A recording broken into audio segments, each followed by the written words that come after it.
Hello everyone, VK classes welcomes you. I am Vikas Saini और आज मैं आप लोगों को एक बहुत ही इंपॉर्टेंट टॉपिक इंग्लिश ग्रामर का सिंटैक्स वो पढ़ाऊंगा।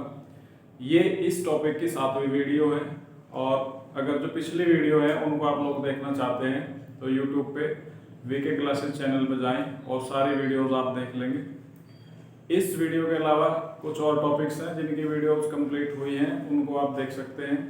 और वीडियो को लास्ट तक देखिएगा और लाइक कीजिएगा, शेयर कीजिएगा और चैनल को सब्सक्राइब कीजिएगा। चलिए आज डिस्कस करते हैं नेक्स्ट जो पॉइंट्स हैं इस टॉपिक के, उनके बारे में डिस्कस करते हैं। There are some nouns in front of you. आप लोगों के सामने कुछ नाउन्स लिखे हुए हैं और कुछ एडजेक्टिव्स जो जैसे कार्डिनल एडजेक्टिव्स है। First of all we shall discuss about what is cardinal adjective. देखिए कार्डिनल एडजेक्टिव का जो सेकंड नेम होता है वो डेफिनिट न्यूमेरिकल एडजेक्टिव भी होता है। Definite numerical adjective and cardinal adjective, there are two names of this point. और इसका हिंदी मीनिंग की अगर बात करें, निश्चित संख्यावाचक विशेषण इसे कहते हैं, यानी कि जो संख्या के बारे में बताता है, निश्चित संख्या के बारे में बताता है। ये एडजेक्टिव का एक पार्ट होता है, एडजेक्टिव ऑफ नंबर।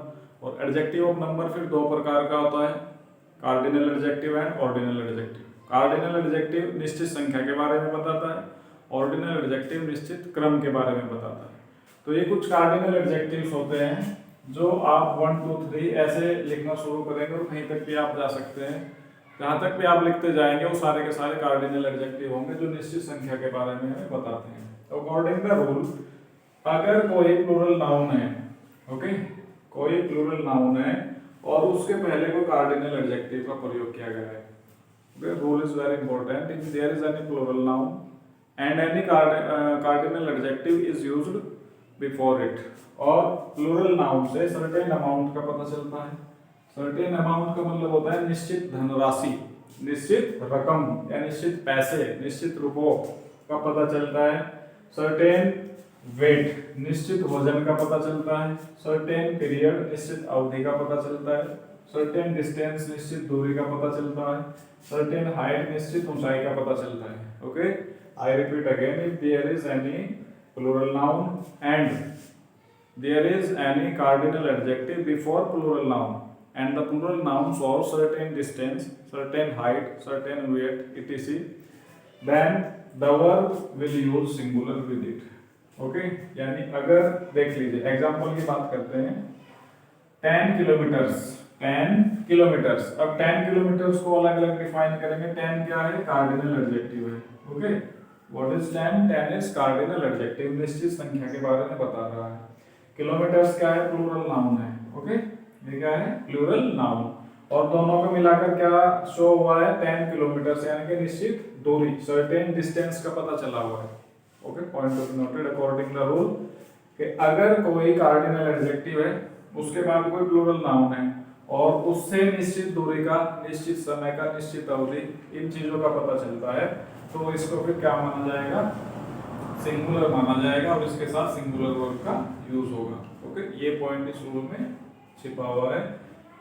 अगर आप इसको पढ़ने के बाद कंफ्यूज हो जाते हैं कि भाई 10 kilometres, it means that the thing is more than one, कि भाई एक से ज्यादा है और एक से ज्यादा प्लूरल होते हैं, और प्लूरल होते हैं तो उसके लिए प्लूरल वर्ब आएगा।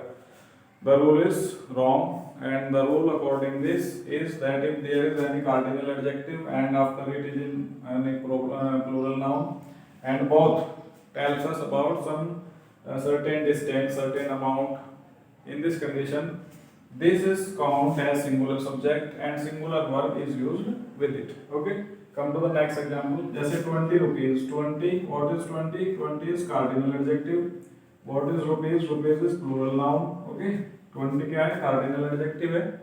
rupees क्या है? plural noun है। और दोनों को मिलाकर क्या शो हो रहा है? निश्चित रकम, सर्टेन अमाउंट का पता चल रहा है।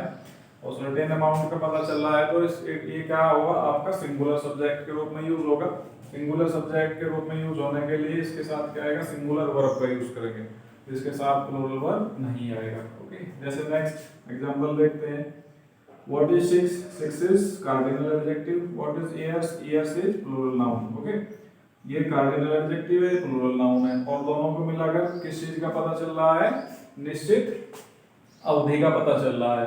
तो निश्चित अवधि का पता चल रहा है तो ये क्या हुआ आपका सिंगुलर सब्जेक्ट हुआ। सिंगुलर सब्जेक्ट के लिए क्या यूज करेंगे, सिंगुलर वर्ब का यूज करेंगे। ओके, तो इस रूल के अकॉर्डिंग अगर किसी भी कार्डिनल एडजेक्टिव के बाद कोई प्लूरल नाउन है और प्लूरल नाउन से निश्चित दूरी, निश्चित अवधि, निश्चित समय या फिर निश्चित रकम या निश्चित वजन या निश्चित ऊंचाई का पता चलता है तो उसे सिंगुलर माना जाता है और उसके साथ सिंगुलर वर्ब का यूज करते हैं। ठीक है, चलिए फिर नेक्स्ट देखते हैं।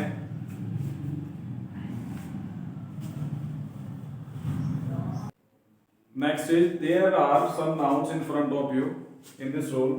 यानी अब ये आप लोगों के सामने कुछ नाउन्स लिखे हुए हैं और ये सारे के सारे क्या हैं, सिंगुलर अनकाउंटेबल नाउन्स हैं, singular uncountable noun. Okay, and इनके साथ क्या होता है, हमेशा सिंगुलर वर्ब का यूज होता है।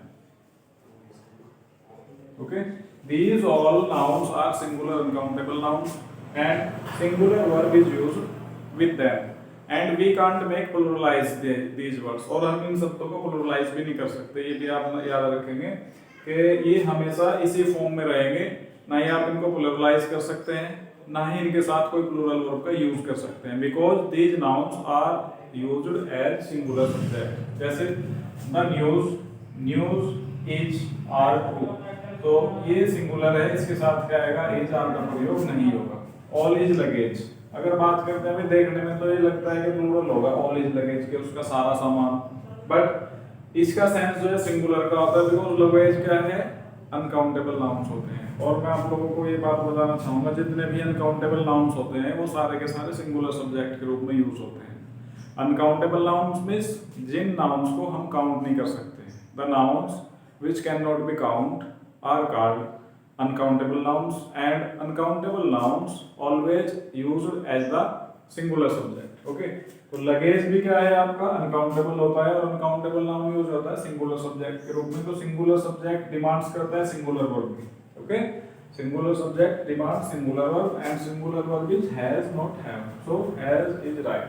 All the furniture is singular uncountable noun and singular uncountable noun demands singular verb and singular verb is, so are is wrong। okay, this is the way using of these nouns as the subject and the second way of these nouns that we cannot make pluralize of these nouns। हम इनको plural भी नहीं कर सकते, हम ऐसे नहीं लिख सकते।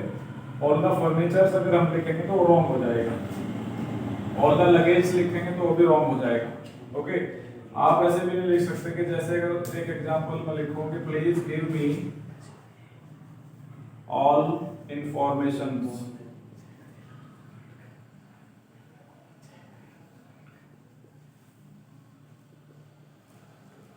About the accident. अगर इस तरीके से भी लिखा हुआ है कोई भी इनमें से कोई भी नाम, ओके, तो इंफॉर्मेशन में एस नहीं आएगा। Got it? हम इनको प्लूरल नहीं बना सकते, इनके साथ कोई भी प्लूरल वर्ब का यूज नहीं कर सकते, ये सारे के सारे सिंगुलर अनकाउंटेबल नाउन है। जब भी आपको इनमें से कोई भी नाउन दिखाई दे तो उसके साथ हमेशा सिंगुलर वर्ब का यूज होगा। ओके, आज इस वीडियो में इतना ही और ये इस टॉपिक की लास्ट वीडियो थी। अब इसके बाद इस टॉपिक से किस किस तरीके से एग्जाम्स में क्वेश्चन आते हैं। 3 तरीके से एग्जाम्स में क्वेश्चन आते हैं। तो एडिटिंग आता है आप लोगों का, एक गैप फिलिंग आता है और एक कॉमन एरर आता है। तीनों ही पॉइंट्स पे आप लोगों के लिए मैं बहुत ही इंपॉर्टेंट क्वेश्चन से रिलेटेड आप लोगों के लिए वीडियो बनाऊंगा और तीनों को आप लोगों के लिए लेकर आऊंगा। आप उन वीडियोस को ध्यान से देखेंगे और किस तरीके से एग्जाम में आप लोगों को क्वेश्चन करना है उनकी प्रैक्टिस करेंगे। इसके अलावा आप अपनी बुक से प्रैक्टिस कर सकते हैं और कोई भी किसी भी प्रकार की आप लोगों के सामने प्रॉब्लम है, कोई क्वेश्चन है, उसको आप पूछ सकते हैं। और चैनल को आप लोग ज़्यादा से ज़्यादा सब्सक्राइब कीजिएगा और वीडियो को लाइक कीजिएगा और फिर मिलते हैं नेक्स्ट वीडियो में। आज के लिए इतना ही। Thanks for watching the video.